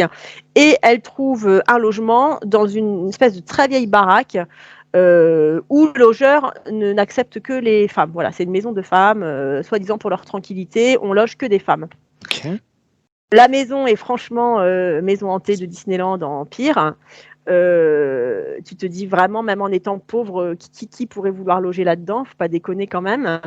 Et très vite, elle se rend compte que les colocataires, les filles qu'elle a croisées peu de temps avant, du jour au lendemain, elles disparaissent, elles sont plus là, et le locataire, enfin le proprio, est pas capable de dire où elles sont passées. Donc tu sens qu'il se passe déjà un truc. Mm-hmm. Et deuxième événement très très spécial, c'est qu'à partir du moment où elle emménage dans cet endroit, elle est victime d'espèces d'hallucinations, dont une vision récurrente, elle voit apparaître une espèce de boîte, de caisse en bois, qui, quand elle s'ouvre, il y a un fond comme ça, sans fin. Je te la fais courte. Hein. Donc, il est question de démons anciens, d'objets archéologiques qui ne devraient pas être là, qui a réveillé une vieille divinité. Et cette vieille divinité, c'est tout l'intérêt du film. La créature est super géniale. Tu la vois à la fin. Parce que tu sais, des fois, il y a des films où tu comprends que le gros méchant, c'est un monstre, mais tu vois rien, ou alors tu es déçu, c'est du vu et revu. Moi, j'avais déjà adoré la créature du film Le Rituel, dont j'avais parlé justement dans le précédent spécial Halloween. Tout à fait. Et là, on a à nouveau une créature grandiose, pareil. Okay. Alerte spoiler. Vas-y. Cette créature, elle se met au-dessus de ses victimes, genre jambes écartées, je mets mon vagin au-dessus de ta tête. Oh mon Dieu. Mais qu'est-ce qui sort de son vagin ? Une tête et des dents qui te croquent la tête. Et ça, c'est majestueux. La créature, bon après moi on est bon public, mon mari et moi pour les créatures, voilà. Et on l'a regardé ensemble, on était comme des gosses quand enfin tu comprends, tu vois qu'est-ce que c'est, qu'est-ce qui sort de cette boîte, parce que évidemment tout le film, tu peux te suicider, il y a un truc qui sort de la boîte, tu sais pas quoi. Quand tu vois ce que c'est, tu dis putain, mais c'est génial. Et là, pour le coup, à la fin, tu as une explication, tu comprends ce qu'est cette maison, ce qui s'est passé. Moi, j'aime bien quand même, je suis une fille simple, il faut quand même une explication. Moi, il n'y a rien qui m'énerve plus que les films d'horreur où tu comprends rien. Ah oui, Il y a sans arrêt des incohérences, où à la fin, C'est vrai. tu sais pas qui était le tueur, qui était la force démoniaque, ce qui s'est passé. Là, à la fin, quand tu arrives à la fin du film, tu as tout compris. Et ça, moi, j'aime bien. On C'est t'a mon côté donné. Netflix. Ouais, je comprends. Mais après, ça dépend de la tournure du film. Mais c'est vrai que c'est bien quand même d'avoir un petit truc, je vais pas dire rationnel, parce que c'est jamais très rationnel, mais d'avoir quand même de quoi Mais ça se retomber tient, sur quoi, ses voilà. pattes. Ouais, Ça se tient. je comprends. Donc voilà, le film que personne ne connaît, personne ne sort vivant d'ici. Alors là, Et le franchement. titre est tellement nul, en fait. Ah ouais, le titre est pourri, quoi. Ah ouais, le titre, c'est vraiment de la merde. Donc je me suis dit, il Ah faudra ouais. que j'en parle. Ah putain, franchement, ce truc-là, j'ai jamais entendu parler, quoi. Et ouais. Bah dis donc, bah je vais le regarder, hein. Bah oui, écoute, regarde-le. Tu seras très Bah touché oui. par la créature qui a une tête avec une mâchoire horrible qui lui sort du vagin. Je pense que je vais avancer jusqu'à ce moment-là. Oh, on va pas direct à la créature, on va direct à Je la vais direct fin. à la créature, je peux me faire Oh chier. putain. Oh. Mais du coup, c'est bien, ça se regarde bien, ça, pour le coup, quand Ah même. ouais, ça se regarde vachement C'est bien. pas chiant. Non, c'est pas chiant. Là, tu t'emmerdes pas. Non, ça va alors. Le pitch n'est pas fou, mais après, moi je te dis, l'histoire se tient, tu as une explication, tu sais pourquoi c'est arrivé, et puis la fin est sympa aussi, il y a un petit twist comme ça à la fin, pas mal. Ok. Sans prétention, mais efficace, avec une cool créature. Tu vois, Bah, si écoute. il y avait encore des vidéoclubs et que j'étais vendeuse, conseillère en vidéoclub, j'aurais mis ça. Ok. Sans prétention, qui se regarde bien avec une cool créature à la fin, et bam. Et ça, c'est bon. Mais par contre, avec un titre pareil, Ouais. franchement, le marketing, zéro, là. Zéro, Alors, je zéro. sais pas si c'est que le titre français qui est pourri ou si le titre original est à vérifier. Ah, c'est vrai que sur les traductions françaises, on est bon des fois. Ouais. Hein. Franchement, ça te gâche le film. Laisse tomber, quoi. Les trucs sont vraiment pourris. Ah. Bon, bah, belle découverte. Du coup, je me note un film de plus à aller voir. On arrive à ton top 2.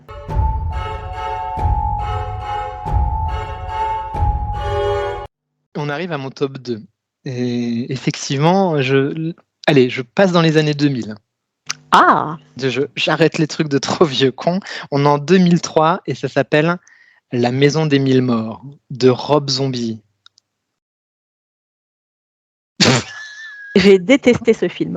T'as détesté ce film? Ah, ça m'a manqué, ça, ces moments où on est en... Ah, c'est bon ça. En fait, je déteste les films de Rob Zombie. Ah oui, t'aimes pas ça? Mais c'est pas vraiment c'est pas des zombies. Non, Rob Zombie, j'ai dit. De son cinéma à lui, ok. Je déteste ce film, mais tu vas Ah me ouais? parler et comme ça, après, je te dirai pourquoi je le déteste. Ah bah Et je oui, pense tiens. que c'est toutes les raisons qui font que toi, tu l'adores. Alors, moi, pourquoi je l'ai mis dans ma sélection? Parce que je trouve que c'est un héritier de tout ce qu'on a vu juste avant. On est d'accord. Jusque-là, Voilà. on est parfaitement d'accord. D'accord. Et du coup, on reprend un pitch super classique, deux petits couples qui se baladent à travers la campagne et qui vont tomber sur un espèce de cabinet de curiosité. Alors, je suis surpris que t'aimes pas. Donc, Mais quand tu vas savoir pourquoi j'aime pas, tu vas dire ah ouais, ça se tient. Ils vont tomber sur ce type-là. Donc, qui est un espèce à la fois de station essence, qui a un cabinet de curiosité avec un train des serial killers.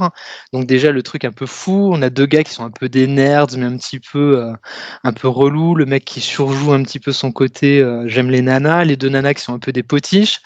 Et puis, ils vont repartir de là. Et comme par hasard, ils vont croiser une jeune blonde sur le chemin, qui vont prendre en stop et ils vont crever. Et comme par hasard, elle va les emmener à la maison, dans sa famille, où il va se passer des choses pas très cool. Des choses délirantes. Des choses absolument délirantes. On n'est pas loin d'un pitch à la Massacre à la tronçonneuse, de La Colline à des yeux. On est vraiment dans ces univers-là. C'est une revisite et voilà, un hommage à tout ce cinéma-là, avec quand même une réalisation qui est un peu postmoderne, où il y a des effets un peu de clipper, où il va jouer sur des effets de mise en scène un peu chelou, où voilà, il va s'en donner à cœur joie et faire un métrage que j'ai trouvé plutôt cool. Et à l'époque, surtout ce que moi j'avais bien aimé au-delà du film en lui-même, parce que je l'ai revu, et c'est vrai qu'il est un petit peu chiant entre guillemets par rapport à sa suite de Devil's Reject qui est mieux. À l'époque, ça remenait un coup de fraîcheur. Ouais. Mais pareil, bof. Et redis-moi quelle année, La Maison des Mille Morts 2003. Ah ouais. Ouais. En fait, le film a été tourné en 2000. Pendant très longtemps, le studio n'a pas voulu qu'il sorte. Et l'ont sorti seulement en 2003, en fait. Et il est devenu super culte tout de suite. Ouais. Tout le monde avait des t-shirts Spalding. Il est devenu hyper culte. Ben moi, en fait, je ne l'ai pas aimé pour tu vois ce que tu disais au début, que c'est vraiment un film dans lequel on retrouve tout l'héritage de ce vieux cinéma généreux qui te met de tout et de n'importe quoi. Parce que j'ai trouvé que pour le coup, ça prenait pas. Ah ouais, ok. Déjà, tu comprends rien. Il n'y a pas vraiment d'histoire. Il n'y a pas vraiment d'histoire. Il y a ce côté, tu veux du massacre, tiens un massacre, tu veux, il y a la scène où la fille fait de la taxidermie avec le bonhomme, voilà. Tu veux une espèce de mutants, zombies, tu sais pas trop ce que c'est, les bonhommes, là. Tu as un peu de tout et n'importe quoi. Donc il y a cette espèce de côté old school, généreux du cinéma d'horreur où tiens, on te met vraiment tout et n'importe quoi, des trucs dégueulasses, des monstres, du sang, des trucs un peu déviants, machin, mais avec ce cachet post-moderne, tourné beaucoup façon vidéoclip comme ça. Et là, en fait, je trouve que ça marche plus, ça devient désagréable parce que ça donne une dimension assez réaliste à tout ça. Et donc, le côté grand guignol, tu vois, je trouve que ça prend plus. Moi, j'ai trouvé ça. Je trouvais que ça prenait plus, quoi. Parce que le grand guignol, ça marche quand il croit pas une seconde, c'est too much. Et là, il y a quand même des fois, chez Rob Zombie, la petite touche un peu tordue, perverse, réaliste. Et je trouve que du coup, ça gâche cette ambiance des vieux films d'horreur super généreux où on t'en donne pour ton argent, où c'est n'importe quoi. Là, moi, j'en ai eu un peu sentiment de malaise. Genre, c'était vraiment trop de tout, trop de dégueulasse pour pas grand-chose. Ok, je comprends. Complètement passé à côté et je m'en suis beaucoup voulu parce qu'à l'époque, c'était vraiment un truc hyper culte. Tout le monde en parlait. Ouais. En fait, il arrive à un moment donné où le cinéma d'horreur était un petit peu, je vais pas dire à bout de souffle, mais on a Scream qui sort en 1996 et Scream, c'est un peu l'apothéose, si tu veux. C'est-à-dire que Scream, on est déjà dans le film d'horreur qui se regarde ses propres mécaniques, on en a déjà parlé, et qui décortique le genre. Et il se passe plus grand-chose pendant longtemps. Hein. Le cinéma d'horreur est un petit peu moribond, c'est terne, ça tourne en rond. Ouais, il y avait le côté teenager, quoi. C'était du cinéma d'horreur quasi pour ados, quoi. Ouais, c'est ça, c'est gentillet, machin, et puis ça regarde ses propres mécaniques. Et La Maison des Mille Morts, il arrive et il met un espèce de poum c'est vrai. Il est arrivé, ça a été un truc jamais vu, quoi. Surtout à une époque où t'as plus grand-chose qui sort. Ça sort en 2003, il a été tourné en 2000. T'as Saw qui arrive en 2005, t'as Hostel en 2006, et on est déjà dans des films, tu vois, beaucoup plus déviants, où on va jouer beaucoup plus sur la torture. Mais par contre, je te rejoins sur la deuxième partie du film de La Maison des Mille Morts, qui est bancale, hein, totalement. Oui, tu comprends plus rien, tu sais pas où ça va. Ça part un peu dans tous les sens, mais a priori, c'est parce que le studio l'a fait chier. En fait, le studio l'a hyper fait chier pour son film. Il a été obligé de le remonter un peu dans tous les sens. Et il y a même des scènes qu'il a dû tourner après le film dans son propre garage et qu'il a intégré après. Donc, tu vois, il y a tout un truc autour du film un peu chelou. Mais je trouve qu'à l'époque, en tout cas moi qui regardais beaucoup de films d'horreur, qui lâchais un peu l'affaire à un moment donné parce que je trouvais que c'était très redondant, celui-ci m'avait redonné envie d'y retourner un petit peu, en me secouant un petit peu, en mettant un petit coup de punch dans la tronche. Ça a amené un truc nouveau. Quand il est arrivé là sur le marché du film d'horreur, Rob Zombie, ça a amené vraiment un truc complètement nouveau, jamais vu. Mais moi, ça marche pas du tout avec moi. Ouais, je comprends. David Reject, j'ai trouvé qu'il était un peu moins... Mais j'ai pas aimé non plus, quoi. Je comprends. Et il y a cet acteur absolument formidable qu'on voit ici, qui est l'acteur de The Office. Et dommage, on le voit pas assez. Cet acteur est absolument génial. La série est top aussi. Enfin bref, voilà. Moi, j'ai passé un bon moment. À l'époque, c'est vrai qu'en le revoyant, ça vieillit un petit peu. Hein, ça a 20 ans maintenant. J'en parle quand même, tu vois, parce que dans ce film, il me posait un peu problème. J'avais l'impression d'être la seule à passer complètement à côté. À l'époque, ils en parlaient dans toutes les revues ciné d'horreur et tout. Mes potes, ils avaient tous des t-shirts Spalding, tout le monde était à fond là-dessus. Et moi, je suis passée complètement à côté. Les 20 dernières minutes sont vraiment bancales. Mais ça n'empêche, je trouve que le côté t'as ce côté fête foraine, tu sais, le cinéma c'est né dans les fêtes foraines. Ça vaut pas la part des ténèbres, mon petit Kevin. Ah oui, mais si tu sors tout de suite ton Joker, on est foutu. Tu veux une fête foraine, tu veux un film d'horreur pour enfants. Oui, c'est vrai. Ah, bordel. Ouais, La Maison des Mille Morts. Mais je comprends qu'on n'apprécie pas du tout, de toute façon, tous les films que je montre ce soir. Hein, c'est un cinéma qui est très particulier, voilà, et puis et La Maison des Mille Morts, effectivement, je comprends que la fin puisse laisser le trouble. Tout à fait. Ok, donc c'est la soirée des films. C'est très spécial notre sélection quand même. Et encore. Là, on arrive dans mon top 10. On aurait dû mettre L'Exorciste, faire des trucs simples, tu vois. On a fait la dernière fois, tout ça, non? Ouais, mais L'Exorciste, je sais pas si on l'a mis. Là, moi, j'arrive dans mon top 2 et mon top 1. C'est pas compliqué. C'est des films que je veux plus jamais voir. Ah oui. Pas tellement ils sont mauvais, tellement ils m'ont mis dans un état pas possible. Ah merde. Il y en a un qui m'a traumatisé et un que je veux plus jamais voir parce qu'il m'a foutu en colère tellement il est anxiogène. Ah Donc ouais. là, on arrive à celui qui m'a légèrement traumatisé sur les bords. D'accord. Dit la C'est, fille qui avait des affiches dans sa chambre. Donc. tu vois, c'est peut-être à cause de ça. Tout s'explique. Je suis moins téméraire que je ne l'étais à l'époque où je découpais les trucs dans télécassette. Ce film-là, il n'a pas été présenté comme un film d'horreur. C'est un thriller, un mi-chemin entre thriller et film d'horreur. C'est Hérédité 2018 Qu'est-ce que c'est que avec ça? Toni Collette. Ah, alors ça, faut que tu le regardes. Ah ouais, mais alors ça, c'est les trucs récents. C'est vrai que moi, je suis. Hérédité. Moi, ça y est, Kevin, j'ai quitté les années 80. Putain, mais c'est incroyable. Incroyable moi, cette émission. Ouais, Hérédité, c'est un film de 2018.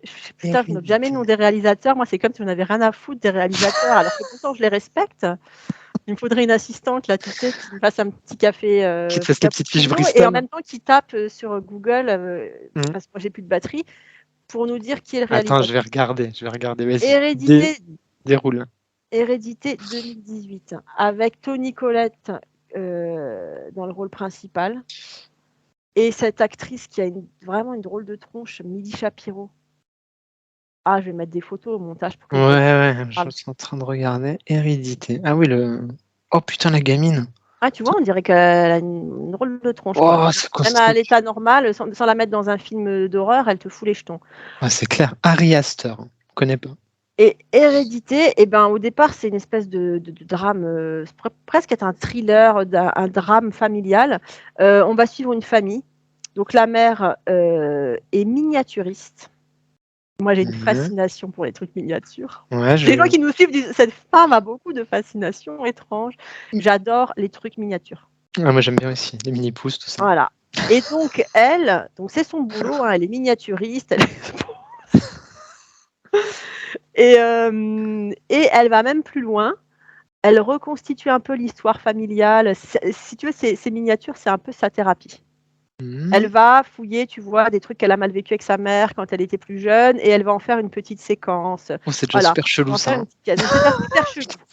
Et dans la façon dont c'est filmé, c'est aussi super chelou. Parce que des fois, tu as une pièce qui est filmée, tu ne sais pas si tu es dans... Tu sais, il y a une sorte de mise en abîme. Okay. Les pièces, de la maison miniature, tu as un zoom comme ça devient la pièce de vie ou de la famille. Donc, sur le plan esthétique, je trouve que c'est hyper bien fait. J'aime bien l'idée. Ouais. Voilà. Donc, on est sur ce pitch-là. Ça démarre, la grand-mère vient de décéder. Tu comprends que la grand-mère, c'était une femme compliquée, très, très compliquée. Et ensuite, je spoil, je vous préviens, sinon c'est pas marrant. Vas-y, spoil. Et ensuite, cette famille est affectée. Donc, la grand-mère meurt, il commence à se passer de drôles de trucs. Alors, c'est pas aussi prenant que dans les films d'horreur purs et durs où d'un seul coup, les portes claquent, les machins. Mais quand même, tu commences à sentir qu'il se passe de drôles de trucs depuis que la grand-mère est plus là. Et surtout, quelques mois après, la famille est frappée par un drame atroce. Mais alors, quand je te dis atroce, ce truc-là, ça m'a traumatisé à tout jamais. Ils perdent leur fille, ils perdent leur petite fille. Dans l'accident le plus horrible qui soit, la gamine fait une réaction allergique. Elle a la tête par la fenêtre de la voiture pour respirer. Le frère est au volant, il essaye de l'amener à l'hôpital. Et là, il roule un peu trop à droite. La gamine se prend un poteau, elle est décapitée. Oh putain, ouais, le cauchemar. Et là, le môme, le jeune qui conduit, complètement choqué, traumatisé, il roule en pilotage automatique chez lui, il monte se coucher, il dit rien. Donc au matin, rien n'est montré, t'as que le son. Ah ouais. On comprend que la mère ouvre la porte de la voiture et trouve le cadavre de sa gamine qui n'a plus de tête. Et après, tu as le processus de deuil de la mère. Et je me rappelle que quand j'ai vu ce film, la façon dont Toni Collette interprète la souffrance de la perte d'un enfant, en plus dans des conditions absolument atroces, je te jure, tu regardes le film, t'es mal. Je sais pas si j'ai envie de le voir là du coup. Voilà. Je sais pas si j'ai envie de voir ça. Et donc après ce drame, tout s'emballe.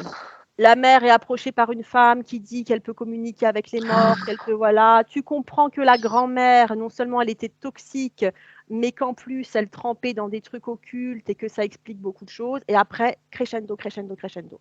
C'est du pur film d'horreur psychologique. Ah ouais. Finalement, il y a assez peu de trucs trash, dégueulasses qui sont Hmm. montrées, mais psychologiquement, c'est anxiogène. Tout est pensé pour que. En fait, t'as pas de screamer, t'as pas de moment où tu vas sursauter. Hmm. Mais en fait, t'as l'impression pendant le film qu'il y a Ouais, un ouais. battement comme ça, papam, T'as papam, l'impression papam, papam, et d'étouffer dans ce ça truc, quoi. continue. Et en fait, t'as peur de ce qui va arriver parce que tu sais qu'il va encore arriver des drôles de trucs. Et même en termes de bande son, je me rappelle, je le regardais avec mon mari et je lui dis putain, il y a un bruit dans la maison, jusqu'à ce que je comprenne qu'en fait, c'est un truc de fond. Ah ouais, du C'est film. la bande son du film, une espèce de bruit parasite comme ça, presque comme Hmm. une pulsation. Et au début, tu sais pas si c'est dans le film, si c'est un truc dans la maison. Donc en fait, tu vois, tu as ce truc qui te tient comme ça tout le temps. Ah ouais, hyper Ce film, anxiogène, quoi. il est hyper réussi, rien à redire. Il fait vachement peur parce que ça te prend. Tout est bien dosé, tu vois, tu as la dimension psychologique flippante, tu as la dimension fantastique parce qu'il y a quand même des questions d'occulte, de rites pas très clairs et tout. Donc il y a tout ce qu'il faut, il est hyper efficace. Mais ce truc, il m'a vraiment affecté. Ah ouais, je comprends. Moi, c'est le genre de truc qui pourrait me mettre mal aussi. Après ça, j'ai besoin d'aller courir. Enfin, je cours pas, hein. Voilà. Mais Et tu vois, ma fille, on avait entendu parler il y a quelques années, bon, elle est en âge de regarder des films d'horreur, et elle m'avait dit, si tu veux, on se le regarde ensemble. Maman, je lui avais dit, ok, tu sais quoi, pour toi, ok, parce que j'ai pas envie que tu le regardes toute seule, mais Hmm. je l'avais prévenu, je dis, tu sais, je le regarde pas de gaieté de cœur parce qu'il est hyper traumatisant. Et du coup, elle avait lâché l'affaire, on l'a jamais Ah regardé. ouais. Je crois que je le regarderai plus. Ah Donc, ouais. un bon film d'Halloween qui te fait, tu vois, il n'est pas traumatisant sur des années, mais tu cogites quelques jours quand même après, hein. Je vois le genre de film, et c'est vrai que ça pourrait me mettre mal, hein. C'est dans le malaise Hmm. total, Hmm, hmm. mais pure réussite, hein. Ok, ben, il faut que je trouve de la force de le voir. Il faut être C'est psychologiquement, ça. je pense qu'il faut être un peu armé pour y aller, quoi. Ouais, parce qu'il est bien, bien oppressant. Ouais. Ok. Bah dis donc. Mais c'est un bon film. Contrairement à mon numéro 1 où je vais t'expliquer que c'est un film de merde. La meuf, tu sais, est à la toute première place, un film de Un merde. film pourri. Donc remonte le niveau avec ton top 1, Kevin.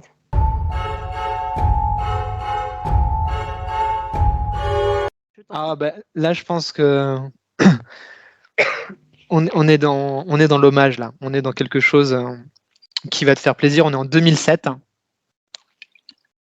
On est en 2007, donc quand même, je resitue un peu l'échelle de temps. En 2000, c'est le gros moment du téléchargement. Ça les télécharge à tout va. Forcément, l'industrie cinématographique se remet en question. Là, on est en 2007, donc il y a des tentatives de projets de cinéma qui se montent sur des grands noms de réalisateurs, et notamment sur un hommage au film Grindhouse. Et donc, j'ai mis en numéro 1 mon Planète Terreur de Ouais, bon, bah Robert là, Rodriguez. Parce que, effectivement, donc on est en 2007.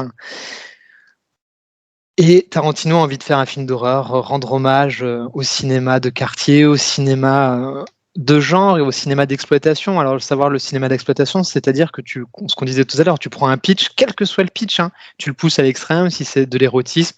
Alors, j'ai regardé un documentaire très intéressant sur une plateforme qui s'appelle Shadows. Je ne sais pas si tu connais.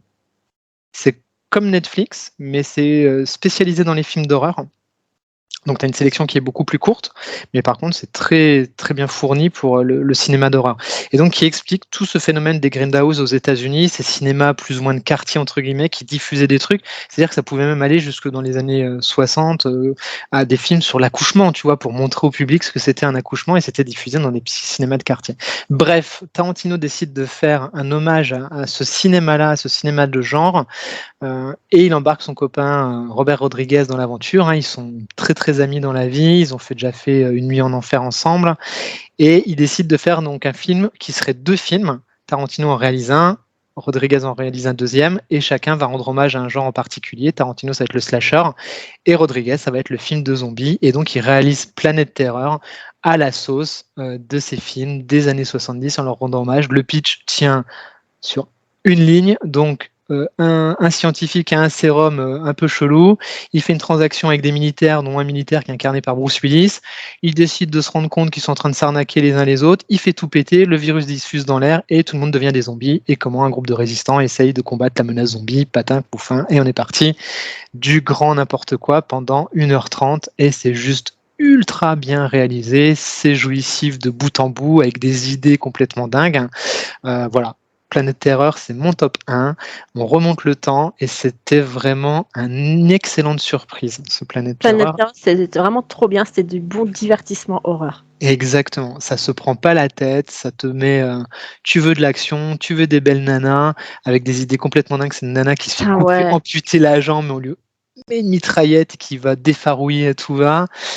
C'est que du bonheur, franchement. Alors tu vois, je trouve qu'il est intéressant ton 2 et ton 1 là, parce que justement, tout ce que j'ai reproché tout à l'heure à Rob Zombie, ou de mon point de vue, je trouve qu'il a échoué à rendre correctement hommage à ce vieux cinéma d'horreur généreux et tout. Là où lui, il a échoué, je trouve que Rodriguez, il a réussi avec Planète Terreur. Exactement. Il a réussi à apporter un truc à faire du nouveau avec du vieux. Alors que, mais je continue à dire que c'est que mon point de vue, parce que dans 2 secondes, il y a tous les fans de Rob Zombie qui vont m'assassiner dans les commentaires. Ça ne regarde que moi. Moi, je trouve que Rob Zombie, il a certes apporté un truc de nouveau, mais il n'a pas réussi, pour moi, à rendre hommage à ce vieux cinéma d'horreur avec cette part de nouveauté que lui a apporté. Je comprends ce que tu dis. Alors, pour revenir sur Rob Zombie, effectivement, il arrive avec un truc qui, moi, à l'époque, me marque en tant que vieux regardeur de films. C'est hyper novateur, quoi. Ça, il n'y a pas de souci là-dessus. Mais peut-être, et c'est la différence avec le film de Rodriguez, c'est qu'il se prend trop au sérieux, Rob Zombie. Il veut trop citer, il veut trop en mettre, il se prend un petit peu trop au sérieux, alors que Rodriguez, c'est l'inverse. Il se prend pas du tout au sérieux, il est what the fuck jusqu'au bout. Vrai. Et Rodriguez, il est comme ça, c'est un mec qui touche à tout, il fait la musique, il fait le montage, il fait la prise de vue, il réalise. Dans le film, c'est quasiment tous ses potes, il y a son médecin qui joue dedans, il y a sa nièce. C'est un mec qui apparemment qui est absolument génial. Il a monté sa chaîne de télé pour pouvoir diffuser ses trucs. C'est un touche à tout de génie, mais qui est complètement what the fuck, qui est dans le tout et le n'importe quoi. Et le film, c'est ça, c'est tout et n'importe quoi. On t'en donne pour ton argent, c'est généreux. Et du coup, c'est vrai que l'hommage est particulièrement réussi parce que ces films-là étaient comme ça aussi. C'était généreux, on t'en donnait le maximum possible pour le spectateur et sans se prise de tête. C'est-à-dire qu'à l'époque, on se posait pas la question de savoir s'il fallait montrer une nana à poil, si on se devait le faire ou pas. Il le faisait et puis c'était tout. C'était comme ça. Ça rentrait dans l'histoire et ça tient sur un bout de papier, mais on se marre, on passe un bon moment et c'est tout. Ça s'arrête là. Ça reste du cinéma. Ce n'est que du cinéma. Après, c'est toujours pareil. On en revient toujours à la grande question qu'est-ce que chacun cherche dans le cinéma d'horreur? Exactement. Moi, soit je veux un truc qui me fait vraiment peur, soit je veux du divertissement. Je veux un truc d'horreur super divertissant que je vais regarder comme une gosse. Par contre, le cinéma que j'aime pas, c'est ce cinéma qui te met mal à l'aise gratuitement. Et moi, je trouve que chez Rob Zombie, c'est un peu ça. Tu vois, un Hérédité, il me met pas mal à l'aise gratos. Parce que c'est un film qui va vraiment creuser loin, tu vois, dans les problématiques familiales, dans les névroses, alors que, tu vois, Rob Zombie, je trouve que c'est un peu... Il y a un peu là-dedans. Oui, je vois ce que tu veux dire, mais c'est son côté aussi, il vient du métal. Et moi, j'en parlais avec des gens, avec un pote qui est à fond sur le cinéma d'horreur aussi, qui me disait, moi, je veux que ça me secoue, un film d'horreur. Quand je lui disais, moi, je ne regarde pas des trucs super traumatisants, super... Il dit, moi, si, parce qu'en fait, il faut qu'il y ait un avant et un après. Quand je regarde un film, il faut que ça me secoue brutalement. Voilà. Donc après, je me dis, c'est toujours fonction, tu vois, la vie qu'on a sur un film, c'est fonction de ce qu'on vient chercher quand on va vers le film. Exactement, tout à fait. Et moi, je pense plus comme ton pote, c'est pareil pour les romans. J'ai besoin de me prendre des uppercuts. Moi, les romans, oui. Tu vois, c'est... Ouais. J'ai besoin de me prendre des droites. J'ai besoin qu'on me... que des trucs qui me secouent. Mais le cinéma, surtout le cinéma d'horreur, je peux pas. Faut pas que ça aille trop loin gratuitement. Moi, j'ai besoin qu'on me mette des tartes dans la tronche, mais j'ai besoin de trucs plus fun et plus voilà. Mais j'ai besoin qu'on me secoue dans mes retranchements. En fait, c'est aussi ça l'essence du cinéma underground, là, c'est d'aller creuser, de chercher des points un petit peu difficiles, un petit peu machin. Tout le cinéma d'horreur, ça reste quand même du cinéma particulier. C'est pas du film grand public. Oui. Ça reste une niche. Ça reste pas sur du blockbuster. C'est vrai que là, on parle comme ça. Ça s'est démocratisé à l'époque des slashers dont tu parlais avec Scream et tout ça. Mais sinon, c'est vrai qu'il ne faut pas oublier que le cinéma d'horreur, ça reste un cinéma de niche. Quoi. Ça reste un cinéma de niche. Et moi, j'ai besoin aussi de me faire secouer sur ce genre de claque visuelle où je me dis, putain, j'en prends plein la rétine. Après coup, je réanalyse le truc. Peut-être ça me plaît bien ou peut-être ça me plaît un peu moins. Mais ça, tu le sais vite. En fait, si tu revois le film, tu sais que finalement, c'est un film qui t'a marqué. Si tu le revois plus, c'est qu'au final, il t'a pas tant marqué que ça. En tout cas, Planète Terreur, moi, à l'époque, m'a vraiment surpris dans le bon sens. Le film n'a pas beaucoup fonctionné. Il a été un peu éclipsé par celui de Tarantino qui n'a pas beaucoup marché non plus. C'est vraiment dommage. C'est vraiment des films à réhabiliter parce que les deux sont très bons. Et Planète Terreur, c'est vraiment, vraiment du très bon cinéma avec un hommage forcément parce qu'on est sur du zombie au film de Romero. Et surtout, et je reviens où je veux toujours amener ma petite barque, au cinéma de John Carpenter, à Assaut, à Invasion Los Angeles, à tous ces films-là, il en rend un énorme hommage, même jusque dans la musique où il va choper quelques gimmicks, parce qu'il fait la musique aussi régulièrement, Rodriguez, de ce cinéma que faisait Carpenter, un cinéma fun, divertissant, mais toujours avec un petit peu de sens quand même derrière. Voilà, madame. c'est un beau top 1, Planète Terreur. Ouais, c'était Vous c'était êtes prêts, là ? crescendo dans l'histoire de l'horreur. Alors, moi, c'est crescendo dans l'histoire des films qu'on ne veut plus jamais regarder. Ah, alors je suis curieux. Là, j'arrive avec un film, il m'a foutu tellement mal à l'aise qu'il faudrait me faire un gros chèque pour que j'accepte de le regarder. Je pense que si tu me filais 1000 balles en me disant 1h30 devant ce film, c'est quand même pas la mer à boire, je sais pas, il doit durer 1h30 ou 2 heures, je suis pas sûre que je le prendrais. Ah putain, c'est quoi? Je suis curieux. Mais là, les gens ils vont se dire, oh, la dame, là, il faut vraiment qu'elle aille voir un psy. Mais c'est déjà le cas. C'est le film Mother. Mother, point d'exclamation. Ah, c'est de la merde. Avec Oh putain, voilà, Jennifer Lawrence et Javier Bardem. j'ai détesté ce film. Moi, tu vois, ce film. moi, je le déteste, mais Je le il m'a. Je crois que pendant une Horrible. semaine, j'étais mal. Ah, c'était horrible. J'ai détesté. Moi, je l'ai détesté. Ce film m'a foutu en colère tellement il m'a mis Moi dans un aussi. sale état. Moi, je l'ai détesté parce que c'est de la merde. Pardon, mais vas-y. C'est de la merde et il n'a pas très bien marché. Je veux dire, un peu de justice quand même. Mais tu vois, autant tout à l'heure, Hérédité, ouais, le film m'a secoué parce que ça aborde des trucs durs et que c'est bien fait et que t'es mal et que tu stresses. Mais bon, voilà, après, ça part. Mother, j'ai été mal pendant une semaine. Ouais, je veux bien te croire. Mother, c'est pas compliqué, c'est un peu un de mes pires cauchemars. Mhm. L'histoire est complètement conne. C'est l'histoire d'un couple, un poète en mal d'inspiration et sa très belle jeune épouse qui vivent au milieu de nulle part dans une magnifique maison qu'elle passe son temps à retaper pendant que lui chialote parce qu'il n'arrive pas à écrire dans son bureau.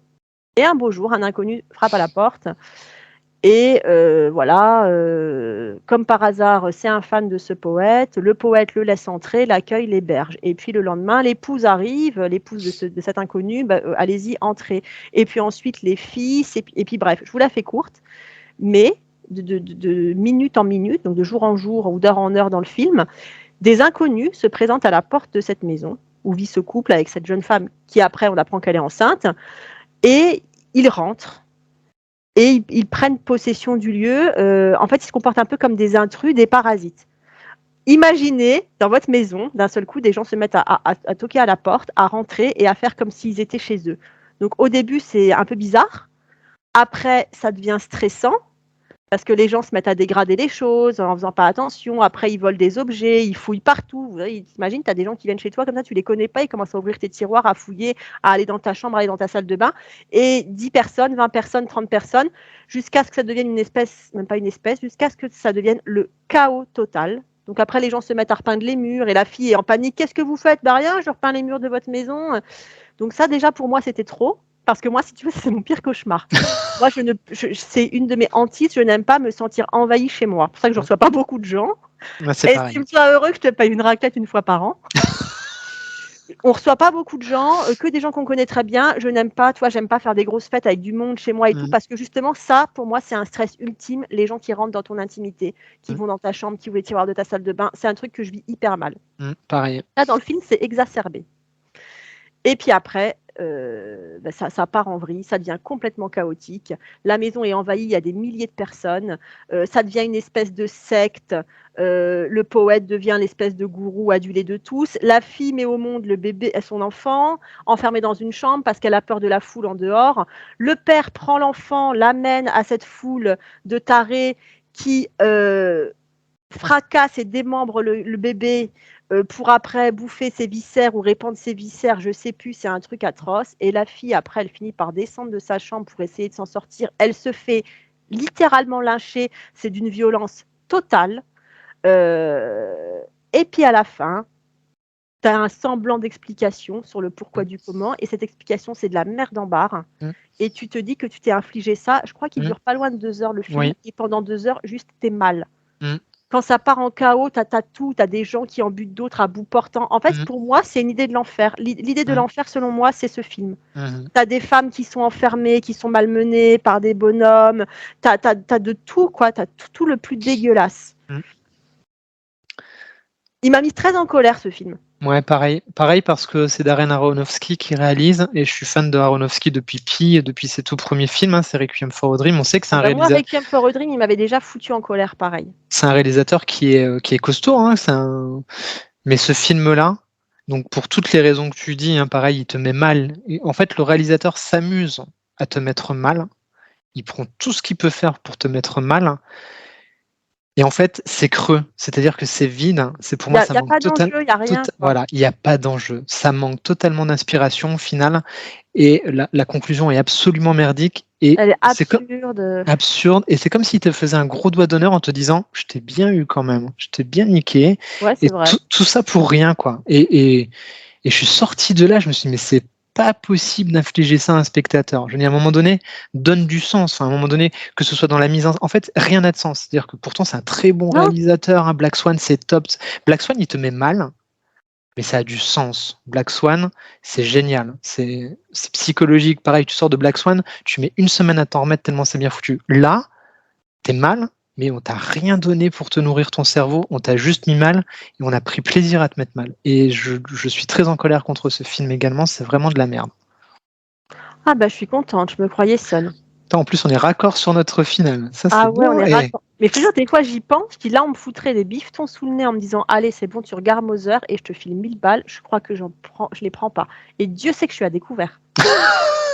Ah non, ce film, il m'a foutu en rogne. Ah, moi aussi. C'est vraiment dégueulasse, quoi. Tu l'as vu au ciné ou tu l'as vu en vidéo? Eh ben, j'allais te le dire. Heureusement que je ne l'ai vu que chez moi sur ma petite télé de pauvre. Parce que si je l'avais vu au cinéma, avec le son qui va bien, avec l'image, je crois que je serais partie avant la fin. Et Maud aussi a détesté. Franchement, c'est vraiment. Pourtant, on a des goûts différents. Et moi, je suis ouvert. Je peux toujours trouver des bonnes raisons. La preuve, street trash. Mais ça, c'est vraiment de la merde en barre. Et là où j'étais encore plus en colère, c'est que de mémoire, ou alors je me trompe, j'ai pas souvenir que le trailer annonçait un truc pas du tout aussi dégueulasse et dérangeant. Donc tu y allais vraiment dans l'idée que tu allais voir tout à fait autre chose, quoi. Moi, j'y allais dans l'esprit de voir un très bon film d'Aronofsky, intelligent, et qui allait me mettre. Il est sorti pas longtemps après Black Swan, je crois, en plus, qui était vraiment très bon. Donc, très en colère contre ce film-là, effectivement aussi. Et au ciné, il est sorti quand même interdit au moins de 12 ans. Ouais. 12 ans.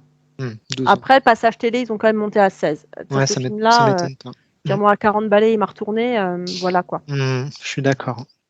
Donc, c'est le film à ne pas regarder. Donc, on a fait une sacrée sélection de merde. Voilà.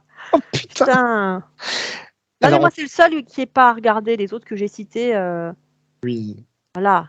Mais c'est la marque plan culte en même temps. C'est la marque plan culte. On finit par le meilleur, celui qu'il ne faut pas voir. Putain. Incroyable. Après, j'ai noté quelques films quand même qui sont très sympas, qu'on peut donner en petite amuse-bouche pour. Rester abonné parce mais que oui, ça perd tout le monde. C'est clair. Donc, j'ai noté Jusqu'en enfer de Sam Raimi, très bon en 2009. Excellent film d'horreur. The Descent, très très bon film. J'ai failli le mettre. J'ai hésité entre Babadook et The Descent. The Descent, je trouve qu'il est excellent. The Descent, c'est excellent. The Mist, que j'ai adoré, adapté de Stephen King par Frank Darabont. Tu vois, pour une soirée d'Halloween, ça passe bien. Oui. Pour une soirée d'Halloween, c'est cool. Bon, The Faculty et Une nuit en enfer de Robert Rodriguez, si vous voulez un truc fun et léger, c'est franchement très cool. Si vous aimez les trucs trash, on a Saw, on a Hostel qui sont vraiment c'est du film du torture, mais pour du Halloween, si vous êtes ado, s'il y a des ados qui regardent cette émission. Jeepers Creepers, très cool. Le remake apparemment est très pourri, mais le premier film, Jeepers Creepers, c'est très bon. X-Files, si vous voulez vous refaire les premières saisons d'X-Files qui sont quand même vraiment très bonnes, il y a de quoi faire. Cube, je l'ai jamais vu. Vincenzo Natali qui est excellent, fait que 3 francs 6 sous. Tremors en film de Tremors. Voilà. Et spécial film de monstre. Ouais, il faut qu'on fasse un spécial film de monstre. Mais ça va aller vite, je pense, la sélection. Les Dents de la Mer, Tremors. Ouais, donc Evil Dead, La Mouche, Shining, tout ça vous connaissez par cœur. Voilà. Donc voilà quelques films à regarder en plus à picorer pour votre soirée d'Halloween si vous manquez d'idées.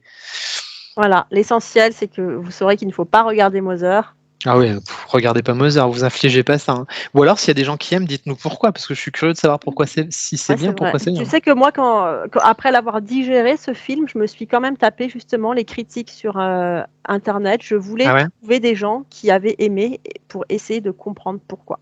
Mhm. Et quand je tombais sur des avis comme ça qui disaient que le film est génial, c'était un petit peu quand même de la masturbation Ouais, intellectuelle. c'est ça, souvent. Je suis d'accord avec toi. Genre, oui, moi j'ai aimé parce que vous ne pouvez pas Mhm. comprendre, à essayer de trouver du sens là où il n'y en a pas. Ou alors peut-être que je suis juste bête, mais Non, je suis entièrement d'accord avec toi. Ceux qui l'ont défendu, c'était de la masturbation totale, hein. Intellectuelle, bien entendu. Hein. bien entendu. Et nous respectons les règles de YouTube et nous ne proférons pas d'insanité sur plan culte, hein, malgré le nom de la chaîne. Hein. Exactement. Bon, bah Ben, voilà. Ça nous fait très quoi un petit plan culte un peu plus d'une heure, là, 1h20, 1h15? Ouais. Ouais, 1h20, 1h15, c'est cool pour Non. redémarrer.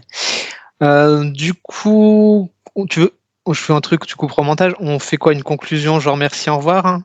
Je remercie les gens qui nous suivent, je parle un petit peu du Tipeee. On peut faire un petit truc quand même pour remercier les gens qui nous ont pas Mhm. lâchés pendant cette année qui a été compliquée. On n'est pas obligé de rentrer dans les détails, Non, quoi. non, non, bien sûr Où on que a non. été obligé d'être absent. Je fais un truc comme ça. Ouais. Ouais, vas-y. Donc, Plan Culte est maintenant terminé. Cette nouvelle saison démarre sur les chapeaux de roue. Vous l'avez vu avec des films à ne pas voir. Et ça, c'est bien de regarder l'émission où on vous dit de ne rien voir. C'est plutôt intéressant. Putain, plan culte, les Ça. conseils de films à ne pas voir, et sans oublier les effets spéciaux.